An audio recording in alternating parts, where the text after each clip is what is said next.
about time, frequency, and intensity. Does anybody have any idea what that has to do with chiropractic care? I call it the 3 disciplines, time, frequency, intensity. We're going to go into why it's the 3 disciplines. But first I want to start with an opening question.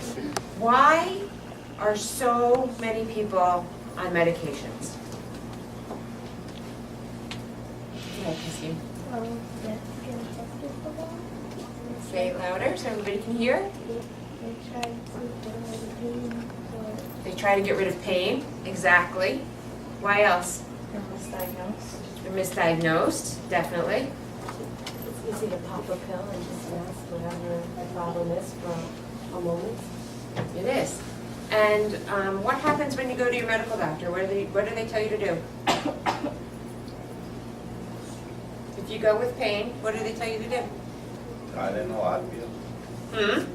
They can Tylenol. Exactly. They tell you to take medications, right? The average American is on about 7 different medications. The average American. There's more medications in this country than all the other countries combined. That's a lot of medication. I want to tell you a story about how I learned about medication. Has everybody met my daughter, by the way, Perry, who just joined us this week? She's home from college. So Perry came home from college, but when Perry was very young, she was 4 or 5 years old, and she used to get a lot of strep throat, tonsillitis, strep throat, all kinds of stuff. So I kept going to the pediatrician, and I kept saying, what do I do? And the pediatrician kept saying, put her on antibiotics. And I said, wait a second, there's got to be a better way. I can't just keep putting her on antibiotics. But isn't that, we have ear infections, what does the pediatrician say?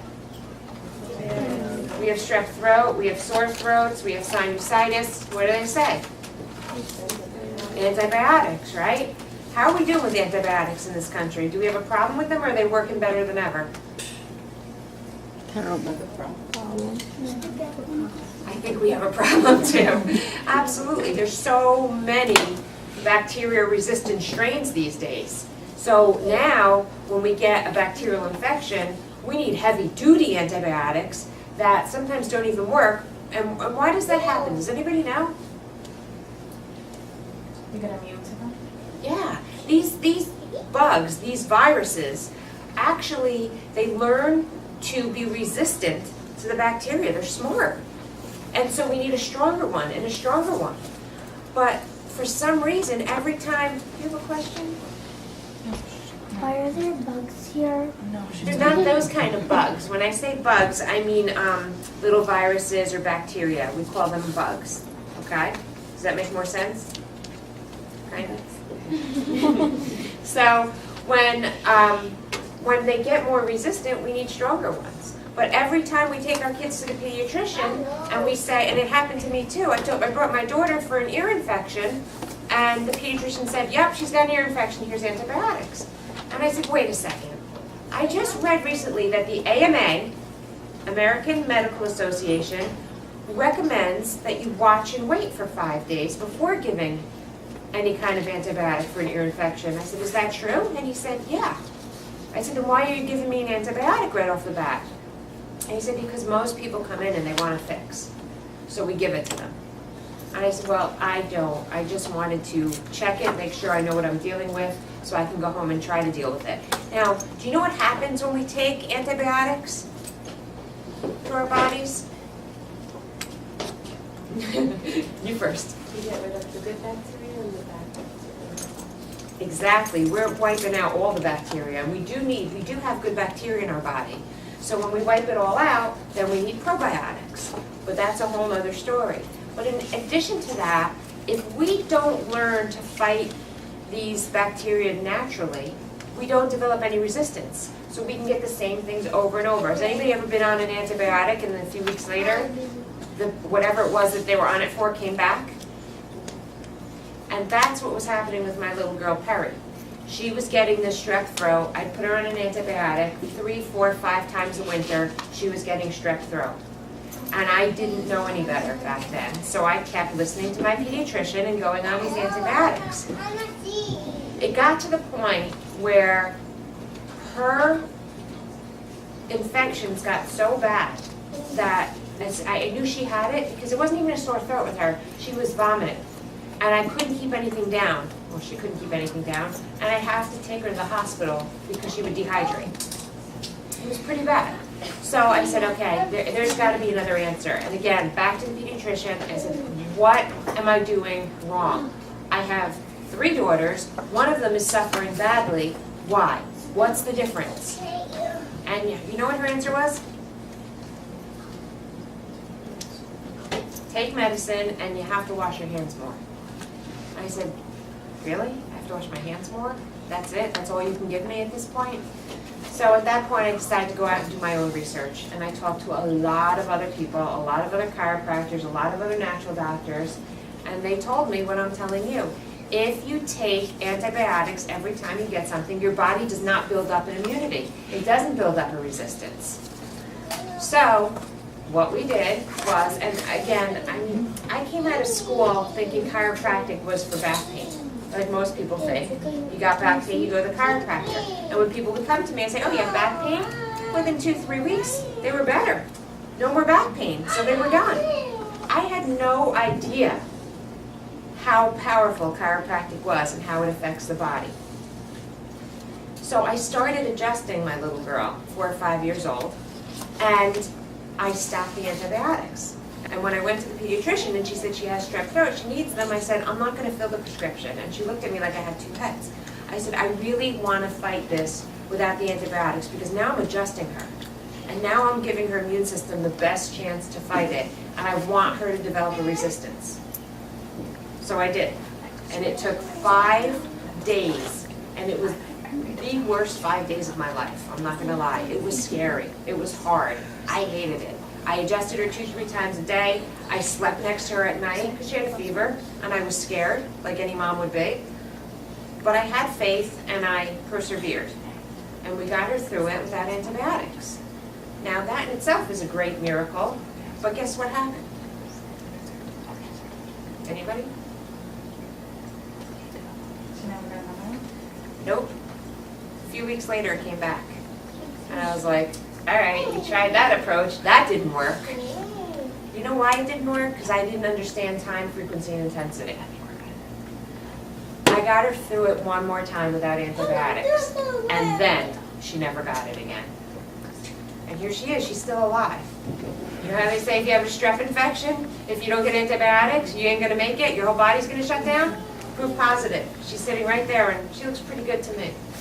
But not only didn't she get strep after that, but I don't think she got anything else until she was in like almost high school, and she got a flu. And her friend also, remember Leah got the flu, you both got the flu at the same time? And her mother took her best friend to the pediatrician and got her Tamiflu right away. And Perry sat on the couch not knowing what the heck was going on. She doesn't even remember what it's like to be sick, but she just sat there like, okay, this is terrible. I'm like, yeah, but your body's going to fight it and you're going to be okay. And her best friend, in 5 days with the Tamiflu, was okay. And Perry, within 4 days, without the Tamiflu, was fine. So your body gets stronger and able to fight things better when we don't always rely on antibiotics. Now, does that mean we don't need antibiotics? Absolutely not.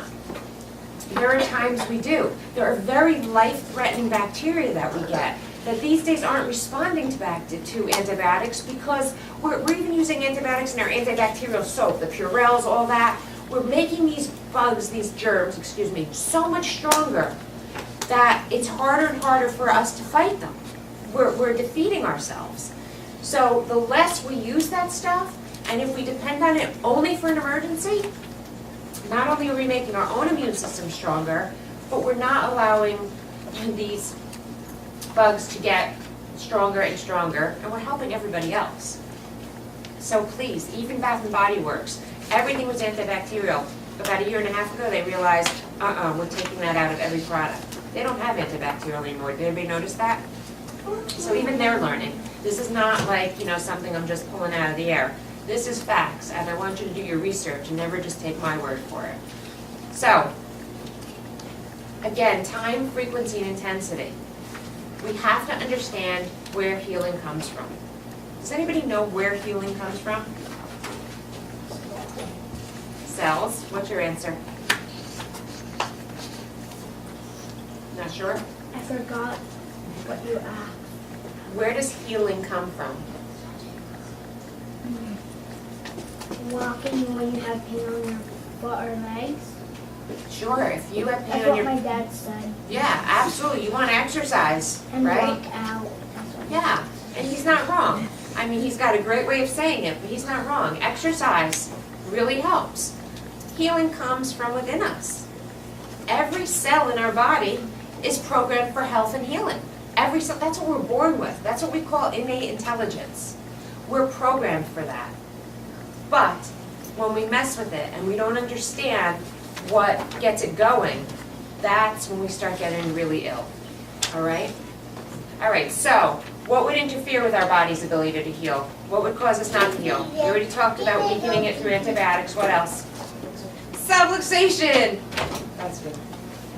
Perfect answer. What's subluxation? Isn't that pressure on the bones in your spine where the disc? Yeah, the bones are out of alignment and they're putting pressure on nerves. This kid's getting all the key words here. The bones are out of alignment, they put pressure on those nerves. Those nerves are sending signals from your brain to your spinal cord, to the spinal nerves, and out to every organ system of the body. If you have pressure on there, your body cannot function optimally. It's weakened. So you're in a weakened state. And unfortunately, unless 60% of those nerves are cut off or shut down, you're not going to feel any signs or symptoms. So this can be going on in your body for a very, very long time. Yes, Shira? I want to give everybody a hint because sometimes on the PE there's a question, which is how much does your nervous system feel? How much does your nervous system perceive Perceive pain? pain. What percentage Right. of your nervous system perceives pain? Does anybody know the answer to that? What percentage of your nervous system perceives pain? Let's say one figure's 10, 20, 30, 40, 50, 60, 70, 80, 90, 100. What percentage actually perceives pain? How many of those fingers? We got 3, we got 100. 100, It's like 40%. 40%, and Yuri had the right answer with 1 in the back. 1% 10. of your, well, One one finger. finger, 10% of your nervous system perceives pain. That's it, only 10%. Why is that? What the heck is our nervous system so busy doing? How about sustaining life? It's pretty busy. Every organ system in your body is under nervous system control. How much can it really allow to pain sensitivity? And doesn't that explain why we get cancer and we don't feel it until it's way advanced? Doesn't that explain why we can have heart disease and 60% of the cases, the first symptom we get is the heart attack that kills us? Our nervous systems cannot allot that much to pain sensitivity. Okay, so when you see that question come up, and we want to know, and that's the reason we ask you guys questions, we want to know that we're educating you. The answer is 10%. Okay? All right, so what are the dangers of subluxation? So not only can't you feel them until they've already done a lot of damage, where do you get your first subluxations, by the way? My birth. In the birth process. When a doctor takes a baby's head and twists and pulls. C-section is even more traumatic. We're yanking at a newborn baby. The spine gets misaligned. That's where we get our first subluxations. So we can have this from birth up. So why do you see so many kids in the office jumping up on the tables getting adjusted and with the big smiles on their face like, wow, that feels good? They know. They've been subluxated for a long time. So they know. And if you see your kids walking around going to their own bodies, that's a hint that they're subluxated. They do that because it feels good. They need it. So one of the dangers of subluxation is we don't feel them. They can go on for a long time before we know that they're present. Another one is that what happens to the organs that those nerves are going to? If there's pressure on those nerves, what happens to those organs? The organs fail. Now why does somebody need their appendix out at 30 years old and the guy next to them never needs their appendix out? Is it possible that that appendix had nerve signals shut down for decades and just rotted and decayed? Is it a possibility? Absolutely. Every organ in our body has to have that uninterrupted flow. And if it doesn't, we're in trouble. Now, depending on where the nerves go out, depending on where they exit, we can have all kinds of symptoms. When they start up here, we can have things like headaches. We can have things like sinus problems, allergies, earaches. We can have irritability, anxiety, depression. As we go a little further down, these are the nerves that go out to the throat, to the thyroid. They go into the shoulders, down the arms. So many people complain of carpal tunnel syndromes. It's starting here, that numbness and tingling. A little lower down, heart and lungs. Pretty important. You know, when we get stressed, our upper backs get so tight, we can be affecting our hearts and the way we breathe. A little lower down, these are the nerves that go into our stomach, our gallbladder, our pancreas, our spleen. And then we go into our intestines, our reproductive organs, our lower back syndromes. We go into hip problems, knee problems, ankle problems, feet problems. Every part of the body is connected this way. All right? So what do? What's my job as the chiropractor? Adjust it. Did you say that? Adjust it. That's all I do. I find those segments that are stuck and not moving, and I add motion. Because without motion, it's only going to get worse. And those segments lock up extremely easily. Again, from the birth process up, from the time the doctor takes a baby's head and twists and pulls, to learning to walk and falling all over the place, by the time we're 4 years old, we've had over 4,000 impacts to our spine. That's a lot of impacts. That would be like you guys coming in at this age and saying, I've never brushed my teeth before, can you check and see if they're okay? What are the chances? Your spines are going to be subluxated if you've never had them checked before. No question.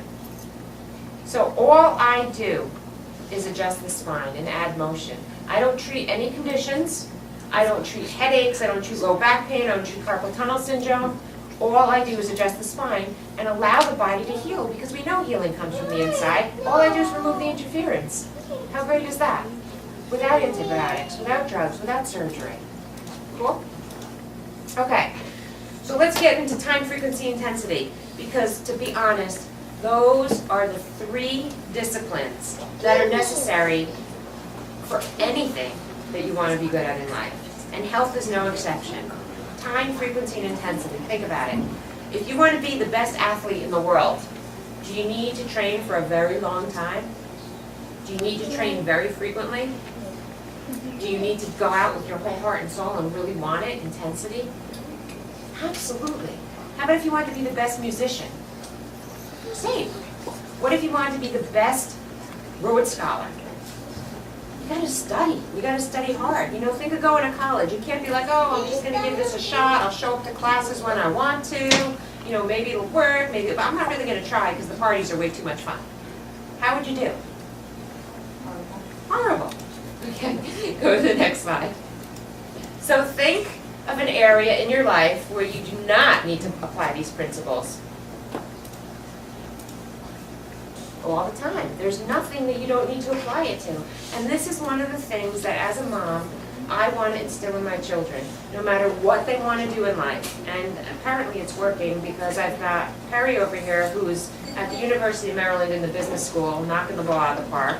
And then the sister that's next down is competes in jiu-jitsu. I don't know how many of you know that, but she just earned at 16 years old her first world championship title.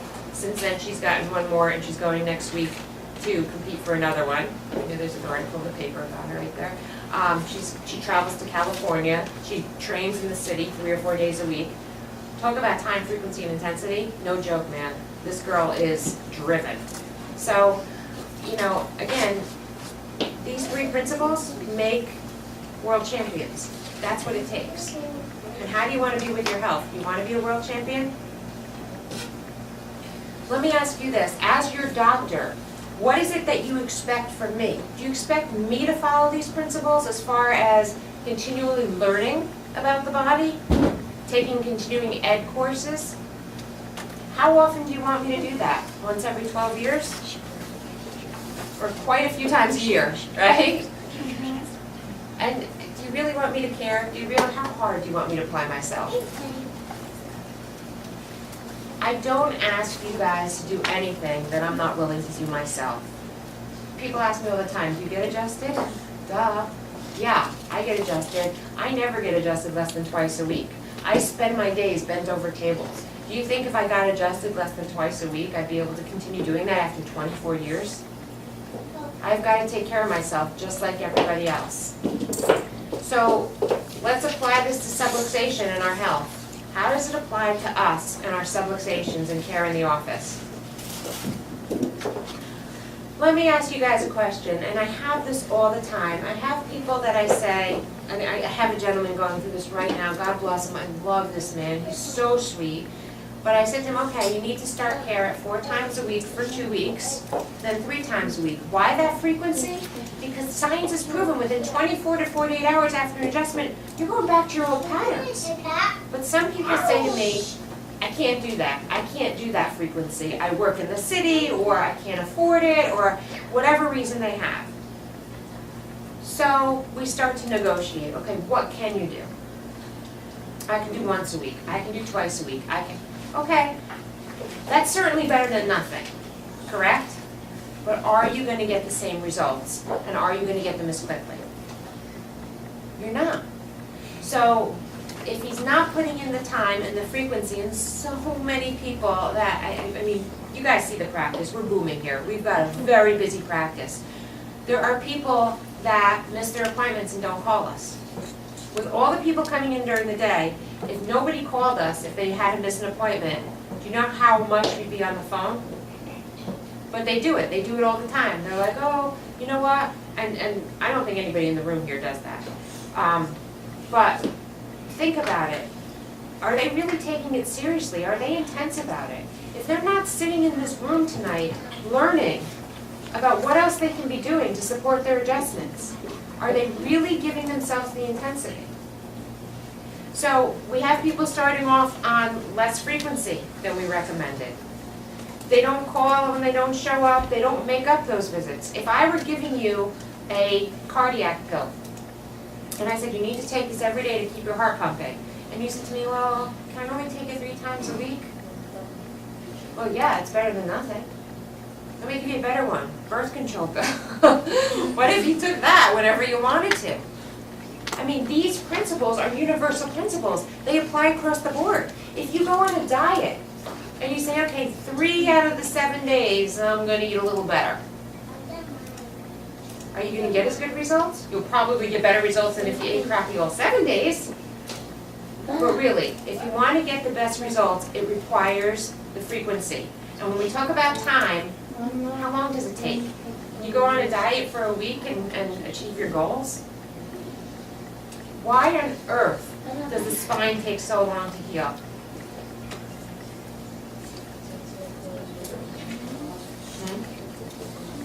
It's what's holding up your body, and by the time you get here, how long has it been going on? Years, without you even knowing it. It could have been going on since your birth process. Okay, so it's been going on for a long time. A phase 1 of degeneration, when the only thing that's affected is the curve, takes about a year to 1.5 years. So when I first started practicing, and I would say to people, okay, 3 weeks and you'll be out of pain. They were back in 3 months because everything came back. Now, if we recommend 6 months or a year of care and people get there, a lot of times I hear, you're doing great, I'm going to stop now. And then what happens? It goes back. Why does it go back? Not because we didn't do a great job with your adjustments. We did a great job. Because you're still living. And how do you stop creating dirt on your teeth? You stop eating. How do you stop creating subluxations? You stop living. That's it. As long as you're living and breathing, I promise you, if you stress out even that much, if you eat the wrong foods, you're creating subluxations. You will always need to care for your spine. I'm sorry, I didn't give you your spine and I didn't give you this responsibility. I'm just telling you, as long as you have one. And if you don't believe me, stop brushing your teeth and see how that does for your teeth. You know, if our spines were on our face, we would take better care of them. If our spines fall apart, we're in trouble. If our teeth fall out, we can get new ones. And that's the only difference. Okay, so, you know, I hate to be the bearer of bad news, but as long as you have a spine, it's your responsibility to take care of it. The reason that you're sitting in this room tonight is because we will constantly and continually instill in you ways to decrease your subluxations. We can't get rid of them altogether, but I promise you, if you go home and sleep on your stomach again and turn your head all night in order to breathe, we're not getting anywhere fast. We've got to educate you on getting off your stomach. If you're slumping in your chairs all day, if you're looking at your phones like this, these are all things we'll go over, stretching and strengthening exercises. But there is no shortcut when it comes to time, frequency, and intensity. We have to apply that no matter what we want to be good at in life. But I'm here to tell you the good news. One of my favorite sayings is discipline equals freedom. What does that mean to you guys? Discipline equals freedom. Go ahead. If you do things properly, you don't have to worry so much about them. Exactly. Exactly. When you start implementing really good habits into your life, it frees you up to live a happy, healthier life. It's freedom. You don't want to be a slave to bad health or disease or sickness or antibiotics. You want to instill these healthy habits because it's like an insurance policy for the rest of your life. The better care you take of yourself and your spine, the longer you're going to live. Now, with Perry, I could have gone on giving her antibiotics. I could have not learned or educated myself. And the kid probably would have at this point been on 7 different medications like most Americans, the average American. Guess what medications do? They give you more problems.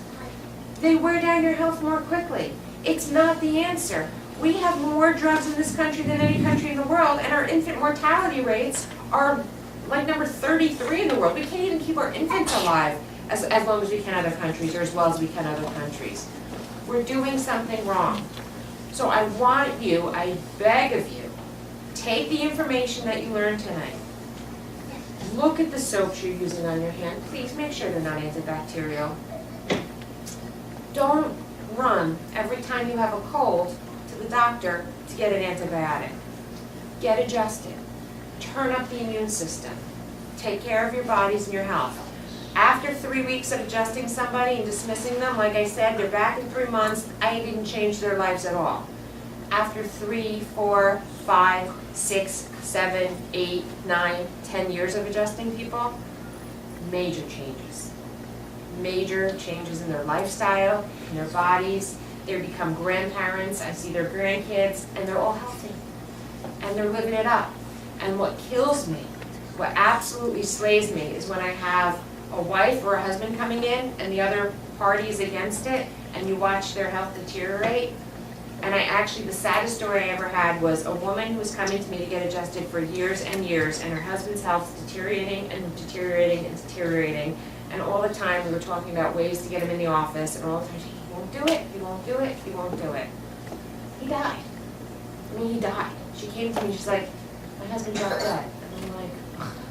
It hurts so badly. And what hurt more than that was a couple weeks later when that woman turned around and said to me, I can't come here anymore. I have to find another chiropractor. It just hurts too much. We didn't try hard enough. And the memories, every time I walk in the door, plague me. The guilt plagues me. I'm not giving up on my chiropractic care. I just can't do it here anymore. Can you imagine? That slays me. Please, what you learn, share with other people. And the really, really great news that we have now are these workshops are being recorded by this wonderful lady, Hadassah, back here. Thank you so much. She's putting them online for us so that we can share them with the community. They're on, all you have to do is search under YouTube, Suzi Schulman, and you'll see these videos. Show them to your friends, share them, recommend that they go and see them. And please bring people in the office for these workshops. Because not only are you getting points for our contest, not only can you win things, but you're saving lives by doing that. You're educating the community. So thank you very much. If there's anyone you know that you want to get checked, let us know before you leave tonight, and we will make a way for them to get checked. We'll make it possible. Okay? Thank you, everybody.